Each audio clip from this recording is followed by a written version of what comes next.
Hello friends, అందరికీ పోలిపాడ్యమి శుభాకాంక్షలు. అందరూ బాగుండాలి, అందులో మనం ఉండాలి. ఈరోజు పోలిపాడ్యమి పూజ కంప్లీట్ చేసుకున్నారా? నేనైతే పోలిపాడ్యమి పూజ కంప్లీట్ అయిపోయింది. ఇంకా వీడియోలకైతే వెళ్ళిపోదాం. ఈరోజు పోలిపాడ్యమి ఎప్పుడు వచ్చింది అందరికీ తెలుసు. కాకపోతే నేను పోలి కథ గురించి చెప్తాను, నేను ఎలా చేసుకున్నానో చెప్తాను. అందరూ ఒక్కొక్కలాగా చేసుకుంటారు, అందరూ చేసుకునేది ఒకటే, కాకపోతే చిన్న చిన్న మార్పులు అయితే ఉంటాయి ఖచ్చితంగా. ఇంకా ఈ పూజ ఎలా చేసుకున్నా అంటే నేను మార్నింగే నేనైతే 4K లేసాను. 4K లేసి ఇక బయట ఊడ్చి అలుకు జల్లి ముగ్గులు వేసుకున్నాను. అంటే సింపుల్ ముగ్గులే వేసుకున్నాను. ముగ్గులు వేసుకుని ఇంకా పూజ కంప్లీట్ కావాలి కదా అని తొందరగా పనులు అయితే చేసుకున్నాను. ఇంకా పూజ అయితే 5 గంటలకైతే స్టార్ట్ చేశాను. ఎందుకంటే 5-6 గంటల మధ్య ప్రాంతంలో వదలాలి కదా పోలి దీపం. అందుకే నేను తొందరగా పనులు అయితే కంప్లీట్ చేసుకొని ఇంకా నేను 5 గంటలకి పూజ స్టార్ట్ చేశాను. ఇంకా పూజ స్టార్ట్ చేసినప్పుడు మనం చక్కగా ఏంటంటే మనం పోలీస్ వర్గం దీపం పెట్టుకునేటప్పుడు ఖచ్చితంగా మనమైతే పద్మ ముగ్గు వేయాలి కదా. పద్మ ముగ్గు కూడా వేసుకున్నాను. చూడండి, నేను ఇలా గడపకి అయితే చిన్నగా సింపుల్గా ముగ్గులు వేసుకున్నాను. ఎందుకంటే ఇంకా ఈరోజు తెల్లవారుజామునే దీపాలు వదలాలి కదా, అందుకే ఇంకా గడప ముందు చిన్నగా ముగ్గు వేసుకున్నాను.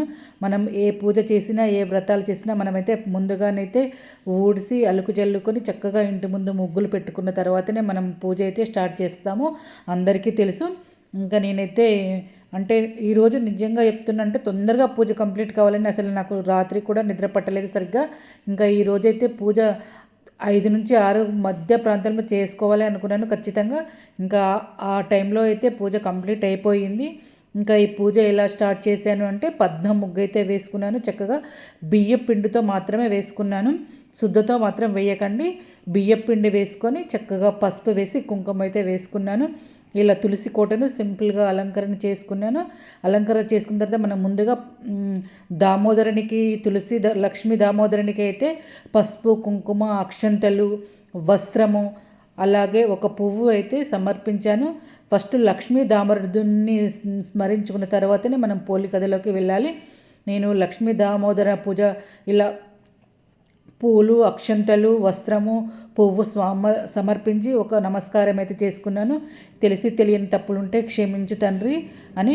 ఇంకా తర్వాత అయితే నేను ఇంకా పోలిపాడ్యమి దీపాలు వదలాలి కదా అని ఇంకా నేను ఒక ఇత్తడి ప్లేట్ అయితే తీసుకున్నాను.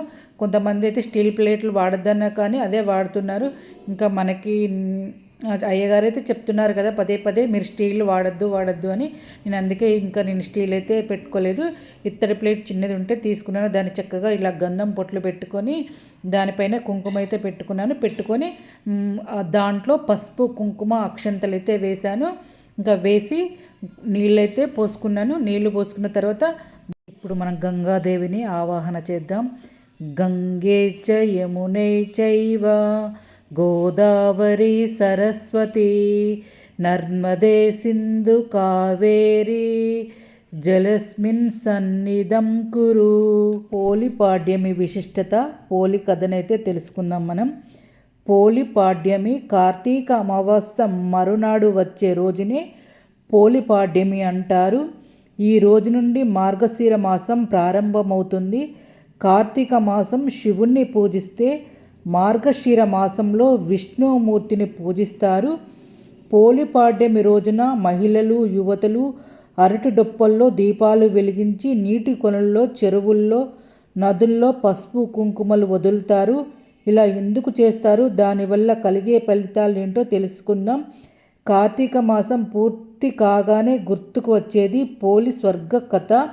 ఇంతకీ ఆవిడ ఎవరు, ఎందుకు పూజ చేస్తారు అంటే ఆసక్తికరమైన కథ. ఇది అసలు సిసలైన తెలుగువారి ఆచారం. ఒక ఊరిలో ఒక ఉమ్మడి కుటుంబం ఉండేది. ఆ కుటుంబంలో 5 కోడళ్ళు ఉండేవారు. అందరికెల్లా చిన్న కోడలైన పోలి అనే మహిళ చిన్ననాటి నుండే పూజలన్నా వ్రతాలన్నా ఆసక్తి. కానీ ఆమెను చూస్తే అత్తగారికి నచ్చేది కాదు. పూజలు చేయడంలో తనని మించిన భక్తురాలు లేరనే ఆచారాలను పాటించే హక్కు తనకే ఉందని అహంభావం కలిగి ఉండడం చేత చిన్న కోడలు నచ్చేది కాదు. కార్తీక మాసంలో చిన్న కోడలు మినహా మిగతా కోడలను కూడా తీసుకొని నదికి బయలుదేరింది. అక్కడ కోడళ్లతో కలిసి నదీ స్నానం చేసి దీపాలు వెలిగించి ఇంటికి వచ్చింది.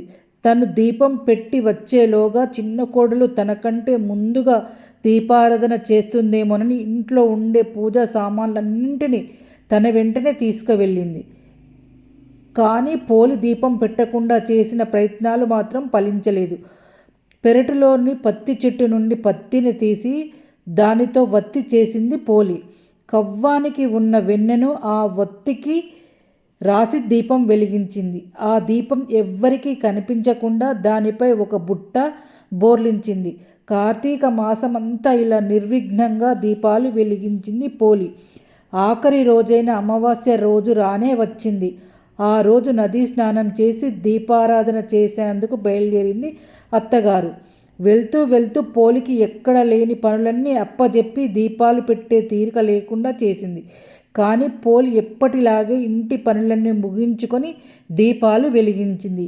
ఎన్ని ఆటంకాలు ఎదురైనా నిర్మలమైన భక్తితో అందుబాటులో ఉన్న పూజా సామాగ్రితో తనను పూజించిన పోలికి భక్తికి మెచ్చిన పుష్పక విమానాన్ని పంపుతారు దేవతలు. ఊరు జనమంతా చూస్తుండగానే పోలి స్వర్గానికి వెళ్ళింది. ఆ విమానం ఎక్కుతూ ఉంది. తనకంటే ముందు పోలి స్వర్గం వెళ్ళడం సహించలేని అహంకారి అత్తగారు పోలి కాలు పట్టుకొని కిందికి లాగుతుంది. మిగతా 4 కోడళ్ళు ఒకరి కాలుతో ఒకరు పట్టుకుంటారు. ఆగ్రహించిన దేవతలు పోలితో వారికి పోలిక లేదంటూ కిందికి నెట్టేస్తారు. పోలమ్మ స్వర్గానికి చేరుకుంటుంది. అందుకే మార్గశిర పాడ్యమి నాడు అరటి డొప్పల్లో దీపాలు వెలిగించి పోలిని స్వర్గానికి పంపుతూ నీటిని వదులుతారు. అలాగే తమకు పసుపు కుంకుమలు ఇవ్వాలని, తమకి స్వర్గప్రాప్తి కలగాలని అందరం కోరుకుందాం.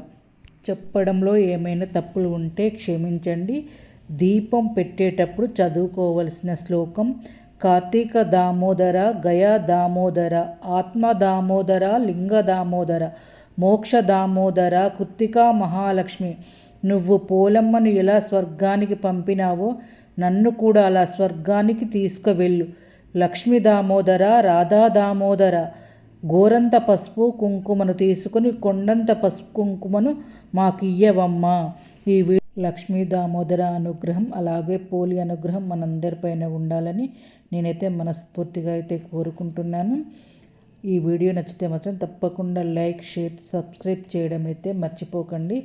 కంప్లీట్ పూజ అయిపోయింది. హారతి కూడా ఇచ్చాను. సర్వే జన సుఖినో భవంతు. Bye friends.